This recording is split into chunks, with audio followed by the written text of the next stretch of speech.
Good morning, students. Students, we are doing the reading of chapter number 5, Patterns of Social Inequality and Exclusion. So, today we will start our topic from the page number 104, third paragraph, स्त्री पुरुष तुलना. स्त्री पुरुष तुलना or comparison of man and woman was written by Maharashtrian housewife Tarabai Shinde. As a protest against the double standards of a male-dominated society, a young Brahmin widow had been sentenced to death by the courts for killing her newborn baby because it was illegitimate, but no effort had been made to identify or punish the man who had fathered the baby. Stri Purush Tulna created quite a stir when it was published. Begum Ruqayya Sekhawat Hussain was born in a well-to-do Bengali Muslim family and was lucky to have a husband who was very liberal in outlook and encouraged her education first in Urdu and later in Bengali and English. She was already a successful author in Urdu and Bengali when she wrote Sultana's Dream to test her abilities in English. This remarkable short story is probably the earliest example of science fiction writing in India and among the first by a woman author anywhere in the world. In her dream, Sultana visits a magical country where the gender roles are reversed. Men are confined to the home and observe parda, while women are busy scientists weighing with each other at inventing devices that will control the clouds and regulate rain and machines that fly over air cars. अब student स्त्री पुरुष तुलना एक book लिखी गई थी जो Maharashtrian housewife थी ताराबाई शिंदे, उन्होंने लिखी थी 1882 में. उन्होंने विरोध किया था कि अगेंस्ट द डबल स्टैंडर्ड, कि डबल स्टैंडर्ड है, मेल जो है समाज के अंदर अपना डोमिनेटेड रूप दिखाते हैं, एक अपना प्रभुत्व जमाते हैं, और एक young Brahmin widow had been sentenced to death. देखिए जो नौजवान विधवा जो है ब्राह्मण, उसको जो है सजाए मौत दी गई है by the courts for killing her newborn baby. किस लिए दी गई है? क्योंकि उसने अपने न्यू बोर्न बेबी जो अभी पैदा हुआ उसी बच्चे की डेथ कर दी है. तो इस तरीके से ये अन्यायपूर्ण लगा था. But no effort had been made to identify punish the man who had father the baby. लेकिन कोई एफर्ट ही नहीं किए गए हैं, जबकि वो डेथ मैन के थ्रू ही है. तो स्त्री पुरुष तुलना अगर कोई मैन कर दे तो वो गलत नहीं है, अगर वुमेन करती है तो वो गलत है. तो स्त्री पुरुष तुलना created quite a stir when it was published. Begum Ruqayya Shekhawat Hussain was born in well-to-do Bengali Muslim family and was lucky to have a husband. इसके साथ ही एक और वुमेन के बारे में बताया जा रहा है, बेगम रुकैया शेखावत हुसैन, जो कि बंगाली मुस्लिम फैमिली में पैदा हुई और वो काफ़ी अच्छी लकी रही हैं कि उनके हस्बैंड बहुत अच्छे थे, वो उनको पूरी आज़ादी देते थे. और उन्होंने जो है हर एजुकेशन फर्स्ट इन उर्दू, पहले उनकी एजुकेशन जो है उर्दू में, उसके बाद जो उन्होंने बंगाली और इंग्लिश में अपनी पढ़ाई पूरी करी और काफ़ी अच्छी सक्सेसफुल ऑथर रही, लेखक रही उर्दू और बंगाली में. उन्होंने लिखा सुल्तानाज ड्रीम, उन्हीं की लिखी हुई है. To test her abilities English, अपनी इंग्लिश को चेक करने के लिए उन्होंने ये बुक लिखी सुल्तानाज ड्रीम. और इसने एक अपनी अलग पहचान बनाई इस बुक ने, क्योंकि एक वुमेन जो है ऑथर थी. तो Sultana visit a magical country where the gender roles are reversed. Sultana ने एक ऐसी कंट्री की विज़िट करी है उस ड्रीम में कि जहाँ पर जो है जेंडर के खिलाफ, मीन्स कि जो महिलाओं के लिए जो नफ़रत या इग्नोरेंस रखी जाती है, इग्नोर की जाती है, वो उसके अपोजिट थी उस बुक में जो ड्रीम्स था उनका. And men are confined to the home and observe purdah, कि मैन जो है घर पर रहेंगे, वो पर्दा रखेंगे. तो इस तरीके का उनका कुछ ड्रीम था जो उन्होंने अपनी इसके थ्रू जो है, अपनी बुक के थ्रू जो है जाहिर किया है. और यहाँ पर जो बॉक्स नंबर 5.6 में स्त्री पुरुष तुलना 1882 में क्या बताया गया देखते हैं. Who are these women you give such names to? Whose womb did you take your birth? Who carried the killing burden of your 9 months? Who was the saint? Who made you the light in her eyes? How would you feel if someone said about our mother, that old chap's mother, you know, she is gateway to hell, or sister, that so and so sister, she is really real storehouse of disease? Would you just sit and listen to their bad words? Then you get blessed with a bit of education and promoted to some important new office, and you start feeling ashamed of your first wife. Money workers influence on you, and you begin to say to yourself, what does a wife matter after all? Don't we just give them a few rupees a month and keep them at home like any other servant? You cooking and looking after the house. You begin to think of her like some female slave you have paid for. If one of your horses died, it would take long to replace it, and there is no great labor need to get another wife either. The problem is Yama has not got time to carry off wives fast enough, or probably get through several different ones in one day. Means की student, ये जो स्त्री पुरुष तुलना की जो book लिखी गई थी शिंदे के थ्रू, वो यही दिखाते कि किस तरीके से महिलाओं के लिए कुछ अलग रूल बनाए गए हैं पुरुषों के लिए अलग रूल बनाए गए हैं और ये चाहती हैं महिलाएं, इस तरीके की किताबों के थ्रू वो यही मैसेज देना चाहती है कि महिलाओं और पुरुषों के साथ अगर कंपैरिजन किया जाए तो उनके लिए रूल रेगुलेशन जो है बराबर होनी चाहिए, उसमें कोई डिफरेंस नहीं होना चाहिए, वो ये यहाँ कहना चाहते हैं। और सुल्ताना के ड्रीम की बुक मैंने बताई थी कि किस तरीके से वो जो है अपनी बुक लिखी थी उन्होंने। Apart from the earliest feminist visions, there was a large number of women's organizations that arose both at the all Indian and local levels in the early 20th century, and then began the participation of women in the national movement itself.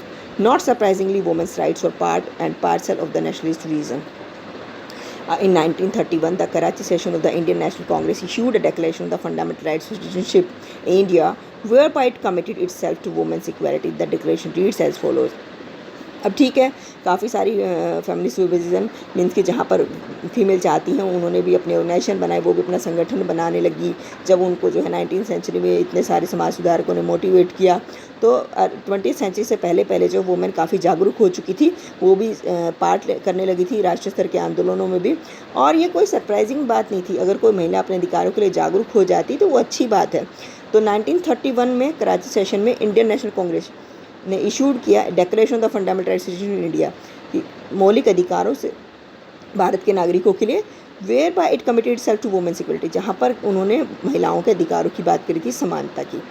क्या क्या उसमें announcement करी? First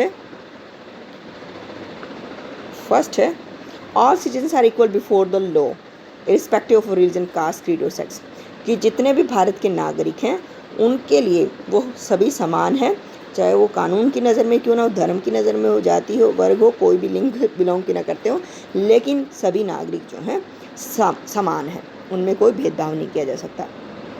second है no disability attaches to any citizen by reason of his her or religion, caste, creed और sex in regard to public employment, office of power or honour and the exercise of any trade or calling. अब means कि यहाँ पर यही कहा जा रहा है सेकेंड पॉइंट में कि भारत का कोई भी नागरिक हो, किसी भी धर्म से, किसी भी जाति से, किसी भी सेक्स से बिलोंग करता हो या कहीं पर भी रोज़गार का काम करता हो, किसी भी ऑफिस में हो, उसको उतना ही बराबर सम्मान मिलेगा। कोई भी व्यापार क्यों ना करता हो, किसी के को भी अयोग्य नहीं समझा जाएगा, सभी को जो है समान अधिकार दिए जाएंगे, समान जो है रूल रेगुलेशन फॉलो करने का चांस दिया जाएगा। थर्ड पॉइंट है the franchise shall be on the basis of universal adult suffrage, और सभी को जो है सार्वभौमिक मताधिकार मिलेगा, सबको वोट डालने का अधिकार भी मिलेगा। Fourth point women shall have the right to vote to represent and the right to hold public offices, sub committees women's role in planned economy, और वुमेन को जो है महिलाओं को स्पेशली जो है वोट करने का अधिकार भी मिलेगा, उनको मताधिकार का भी अधिकार मिलेगा, और साथ ही वो जो है पब्लिक ऑफिस में भी जो है अपनी एक पोजीशन बना सकती हैं। वुमेन रोल जो है काफ़ी इंपॉर्टेंट नज़र आ रहा था उस टाइम पर, और इससे रिलेटेड जो है women's role in planned economy एक कमेटी भी बनाई गई थी। 2 decades after independence, women's issues re-emerged in the 1970s. In the 19th century reform movements, the emphasis had been on the backward aspects of tradition like sati, child marriage, or the ill treatment of widows. In the 1970s, the emphasis was on modern issues: the rape of women in police custody, dowry murders, the representation of women in popular media, and the gender consequences of unequal development. The law was a major site for reform in the 1980s, and after especially when it was discovered that many laws of concern to women had not been changed since the 19th century. As we enter the 21st century, new sides of gender injustice are emerging. You will recall the discussion of the declining sex ratio in Chapter 2, the sharp fall in the child sex ratio, and the implicit social bias against the girl child represents one of the new challenges of gender inequality.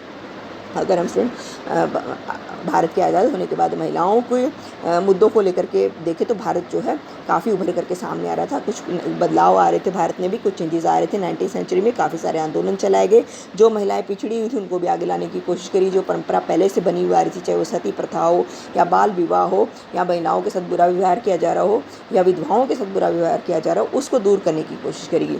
अब महिलाओं को उनके अधिकारों के प्रति जागरूकता मिल रही थी, और ऐसे में महिलाएं जो है जिनके साथ कोई रेप हो जाता है, पुलिस कस्टडी में जो बुरा बर्ताव किया जाता है, या दहेज है या उनकी हत्या कर दी जाती, तो ऐसे में उनको जो काफ़ी पॉपुलरिटी मिलती मीडिया के थ्रू भी, और उनके लिए खिलाफ आवाज़ उठाई जाती मीडिया के थ्रू भी, और कानून भी उनकी हेल्प करने की कोशिश करता है।